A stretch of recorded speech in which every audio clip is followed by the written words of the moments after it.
Welcome back, everybody. My name is Sal, and today we're continuing our malware analysis script. But we're going to add some more tools. We're going to add them in Notepad QQ, and we already learned some of the mistakes that we did.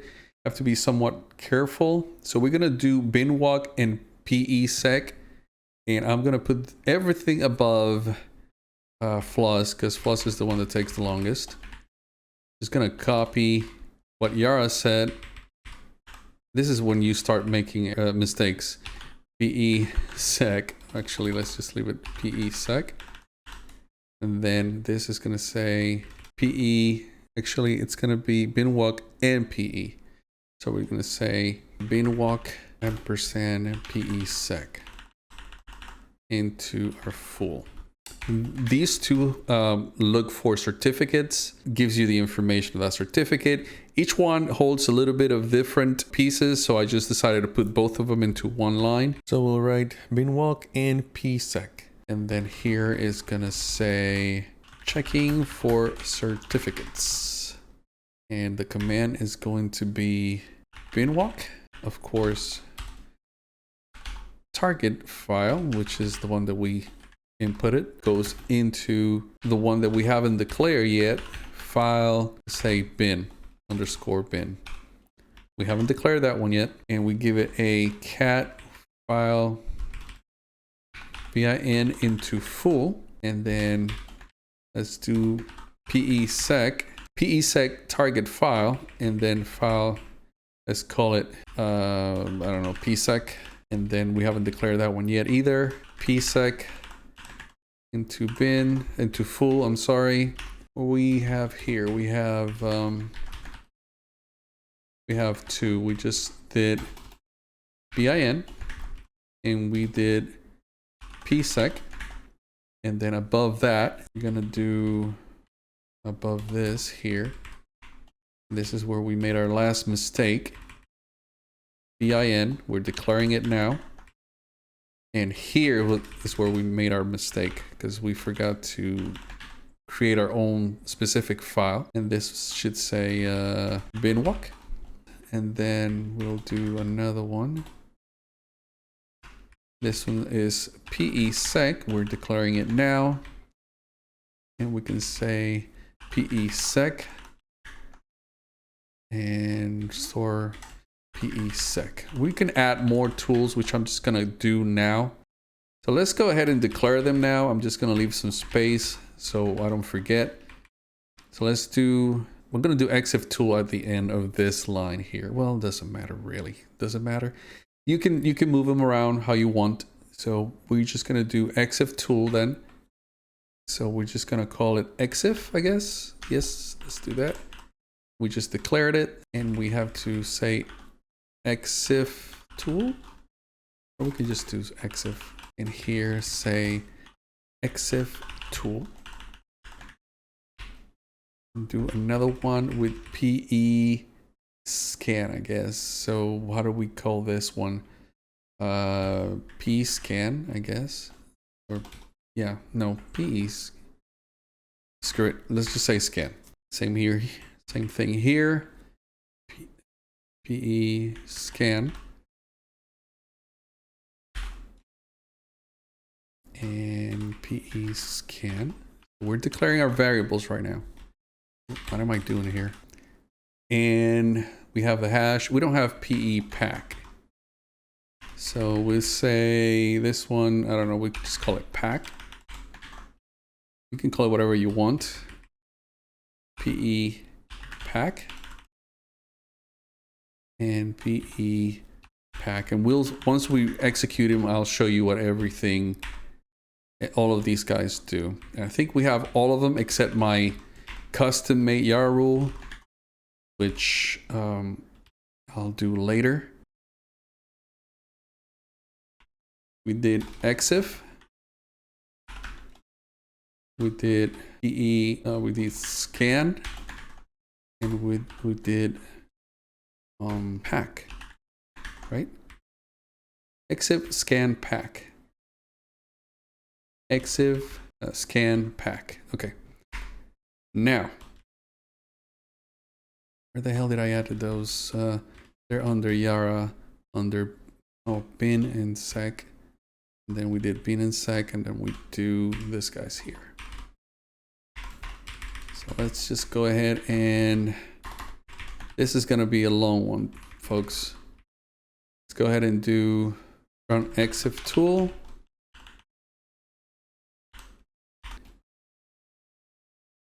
Exif tool, and we are telling it, I don't know, it does metadata, so it pulls meta, but it does more stuff.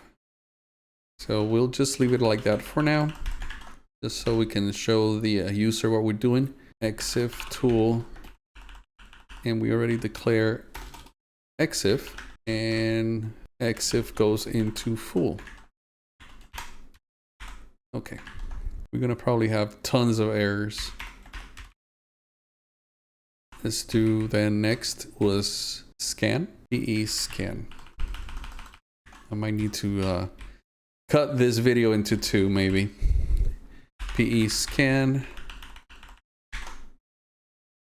and then echo, and we can tell the user that we are scanning for PE details, I guess. And then this is PE scan in our declare scan variable. Done with that. And last one, this is going to be PE pack. PE pack. And then in pack is scanning for PE packers, which basically that's what it does to see if a file is packed with a packer, compressed. PE pack, and this is the declare pack, and this is the declare pack also. Okay, and let's try to see if it worked. Control S, exit out of here. Okay, and caddy, yes. And now we wait. Well, not yet, not yet. Let's make sure that it goes to flaws, and then I'll skip. That's not good. So the script crashed because I put exit here and not exif. All right, let's try it again.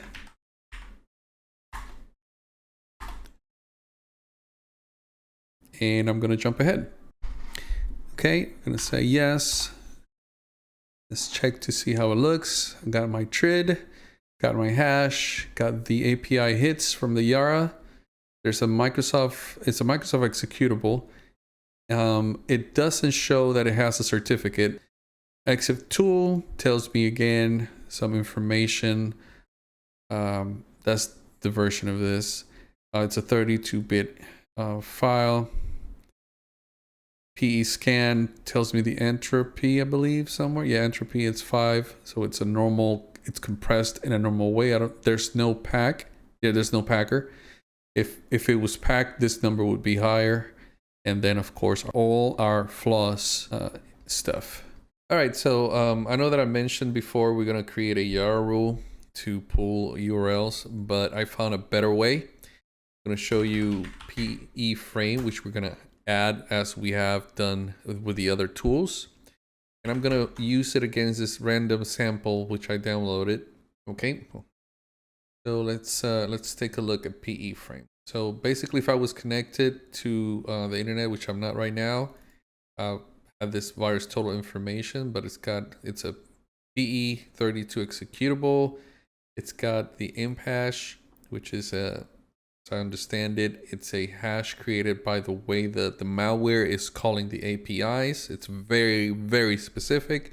You can create a Yara rule with this. Compilation time. It's not a DLL, some directories, some sections, features mutex, anti-debugger, and it has a packer. Some URLs found, and other DLL libraries being used. Yeah, we're not gonna add the Yara rule. This one gives me better information. So let's open up Notepad QQ. It keeps doing that. Heads up. Two things. These guys get moved in Notepad QQ, but are straight in nano. Nothing we can do about it. All right, I cleaned up the code. I moved the whole bunch of code, like asked to delete, ensure file was input, could be entered. Ensure target is a file. Create a primary directory if needed. Create target subdirectory if needed. And then I closed it here. So I just made it nicer and clean, which means I moved my declare variables above. Another thing that I found out, you can use it this way. You can also use it that way. However you want to do it. I'm just trying to keep the flow of the code the same, so I just changed it. So if you want, go ahead and pause the video here and fix your code to the same if you want to. All right, 42, I'm just gonna scroll 42 past 42 and pause the video here again. All right, and then 84, so 84 is, bring it right there. Pause the video. And last, we couldn't see right there. Remember that we didn't have new line in the echo in the last video. So if you went ahead and fixed it up to this, it's fine. If not, you can continue. Might be a little bit different. So we are not going to do this guy, which I'm not sure why it's there twice. I'm just gonna remove that, which I should have done before getting here. And this YARA rule, I'm just gonna change it to PEFrame. So let's just call this frame. Call this down here PEFrame, because this is the name of the file, which doesn't change. What's important is the variable. And then it's this PEFrame results. It's gonna be a little bit jacked up, but you can just fix it like that for now. We'll fix it in nano. All right, skipped all this. We already declared the PEFrame variable. We're gonna go to the remove. And here, which is the URLs that we were going to use, we can just say frame, which was the declare variable. And now we're just going to find a good spot for it, which means my URLs is going to be gone. This is the original one. So I'm just run PEFrame. Let's just change that there. And then here it's going to say PEFrame.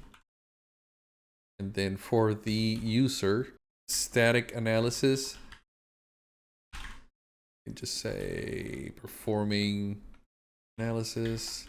Then we can just do PEFrame with the target that's going to be inputted there and towards our declare variable. Then say that file result goes into full. That's it. File frame, let's make sure that's what we did. File frame and remove and declare file frame, main directory, target subdirectory, and the file is going to say PEFrame underscore whatever the malware name is.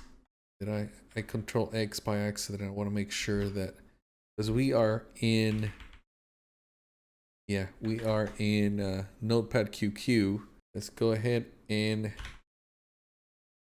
test random sample and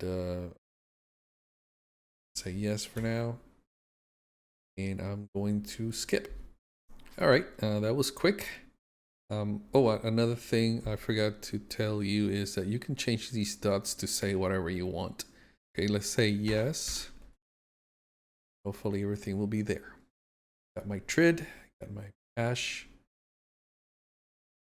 index in hash, and then it gives me flaws, gives me all that junk all the way over here, so you can see, you can tell where long names show up. Good. Okay, so I told you that you can change that real quick, so I'll show you where it is. So the dots show up here. the echo n dot. You can say like, you can call me Sal. Just leave it like that. Then when we execute, it shows the user that something's happened. One thing though, this morning I was stuck in a case. I don't know what happened. Where the hell is it? I don't. Okay. And you know, you need team members to help you think, and you know, bounce ideas around. Well, this team member of mine is like, well, I know you passed it to TRID, let's 7x. Because when you do TRID, let's do TRID and I don't know, catty, let's just. So it tells you what probably is. So catty is a DLL. So I know as a DLL, it's not self-executable, and you need run dll32.exe. This is in Windows.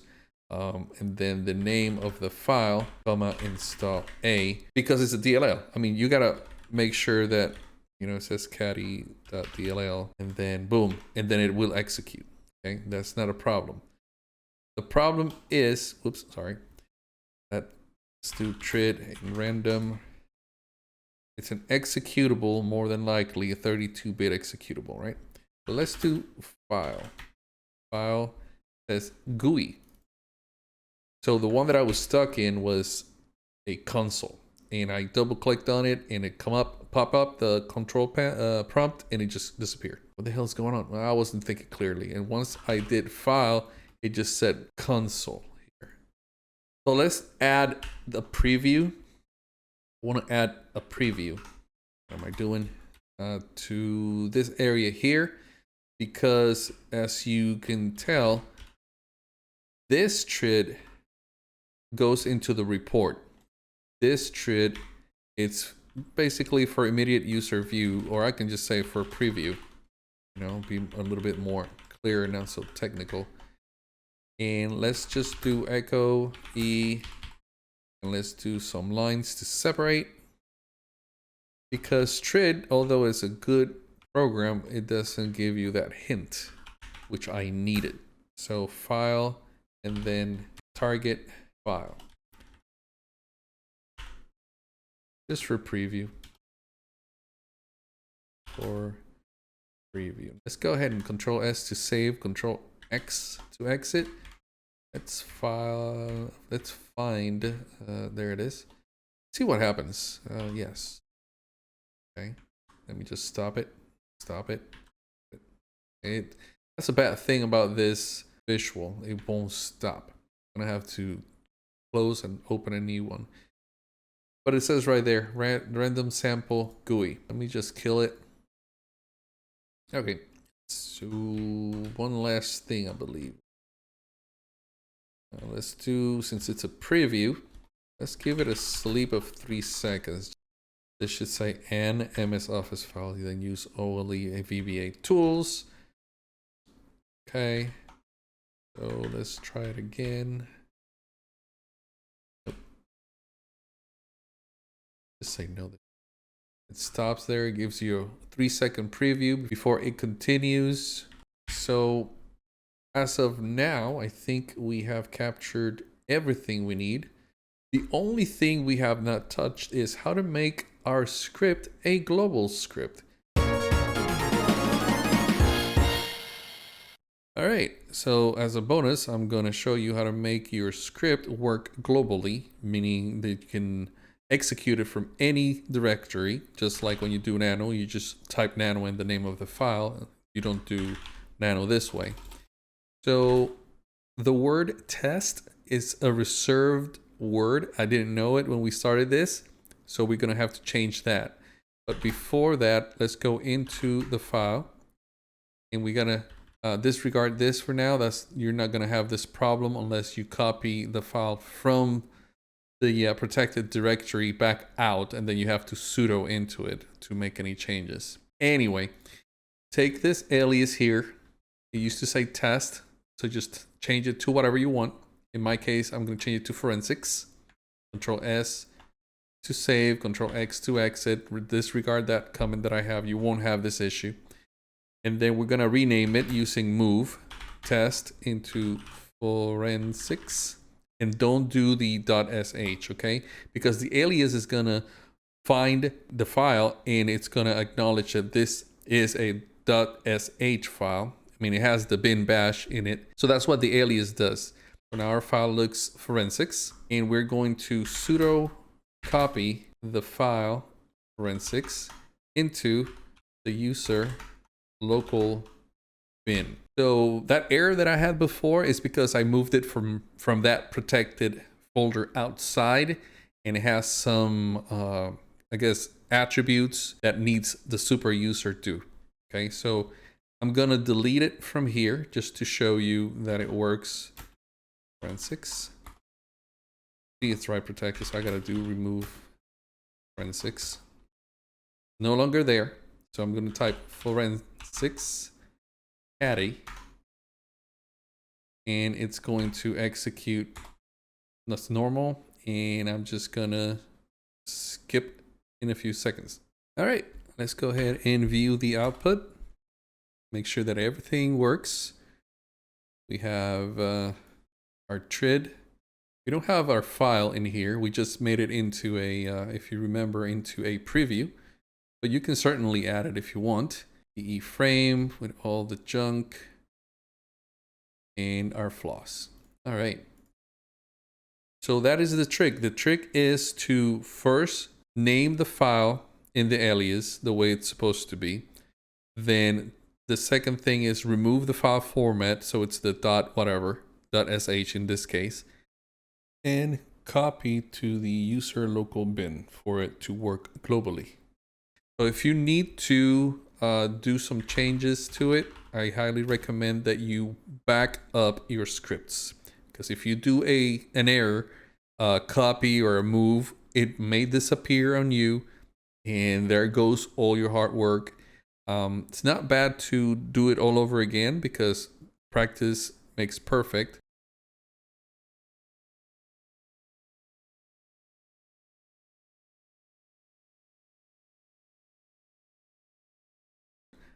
But make sure that you save them outside your Remnux machine, or whatever machine you're using, whatever distribution you're using. So you can do sudo copy from the local bin, and then what was it, forensics? Oh, I'm sorry, I didn't mean copy, I mean nano. Then you can just go in there with sudo super user do your changes. Control S to save. See, I didn't get any error. Control X to exit. In my case, I have a mounted path, so I just do a sudo copy, because it's a protected folder, so you have to use sudo, which I have my desktop, so it goes SF, I think it goes like that, SF desktop, and that's where I copy, and then I just back it up into my hard drive. I'm gonna make probably another video with a list of the changes, so it executes just like this guy here. I have all the changes that I've done for my team at work. I'm gonna show you what drink me does real quick, and I'll do another video of it later on. Let's see, let's drink me caddy, and it just does MD5 SHA-1 and then stats with the variable. Basically uses MD5 sum, SHA-1 sum, and then the stats, I think it's called stat, and then I just gave it the variable for the file. And then I did at work today one that takes a PCAP and gets me unique IP addresses from source and destination, the refer, which was the URL that referred that connection, and also some other stuff. So I'll work on those videos later, so keep an eye out for those. Thank you very much for watching the videos. I'm glad that they're helping people. Like and subscribe, and I'll see you in the next one.